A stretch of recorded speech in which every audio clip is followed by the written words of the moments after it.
How many of those nights did you have where you walk on a stage or you've entered a room and you feel like it's almost like a slog when you're trying to come up? You must have had a lot of them. Oh, well, I'm many, assuming. yeah. Yeah. And that's part of it. And that's why, even though it sometimes can be heartbreaking, you have to go through it because it is going to happen, sadly, you know. But it will get to a point where you will be respected by your audience or you can grow one. But so many shows where I remember taking my whole piano somewhere and then nobody was listening and how frustrating it gets. And I remember one of my first shows in London was in Camden and 3 people came, one being my like old manager. And, you know, you go through these like heartbreaking moments, but you have to keep pushing on and you have to learn how to get over it. And that's why the kind of success, it means so much. When you know, when I was doing the O2 and I was like, wow, all these people came for me compared to stretching to get 3 people to come to a show in Camden. So, you know, you have to go through those kind of perceived failures to really appreciate on a deeper level, I think. 100%. But just 3 years later, you released pretty much a masterpiece, an album that put you on the map. Won you Brits. Sold millions of records. Like, where did that come from?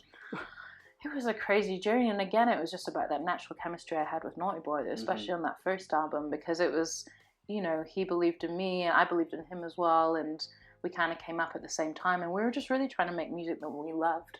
We'd just get in the studio, hang out, songs would come out one way or another, and that was pretty much what that was, and then I went over to America to do a couple of tunes, but it really was just, what do we love? Right. And we would play. I remember when we first did Daddy, we're like, oh wow, and we didn't know if anyone was ever going to hear it, but we're like, let's just get in the car and drive around London, and we're there with my friend Tanika, and we're just like, yeah, play it again, and those are memories that you love because we had no expectations. I was like, oh, if we can get in the top 10 with this album, that'd be awesome. So the way the whole album blew up took everybody by surprise, but it just made you trust your instinct a lot more, and if you love it, then I think that will translate to other people. Were you able to handle it okay? Because it must have been a lot. Yeah, it was very fast. And looking back, I probably could have, you know, handled it more sensibly. But, you know, you're 23 and I just moved to London from this, you know, from Glasgow. But prior to that, this small village in Scotland. So everything was just like, okay, here you go. Do what you want. And it was quite weird to go from this, like, shy girl that, you know, had a couple of friends to suddenly everybody knows your name.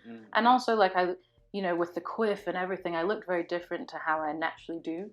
So that I think that was quite, I always felt like, okay, to be Emeli Sandé, I had to be a different to who I naturally was.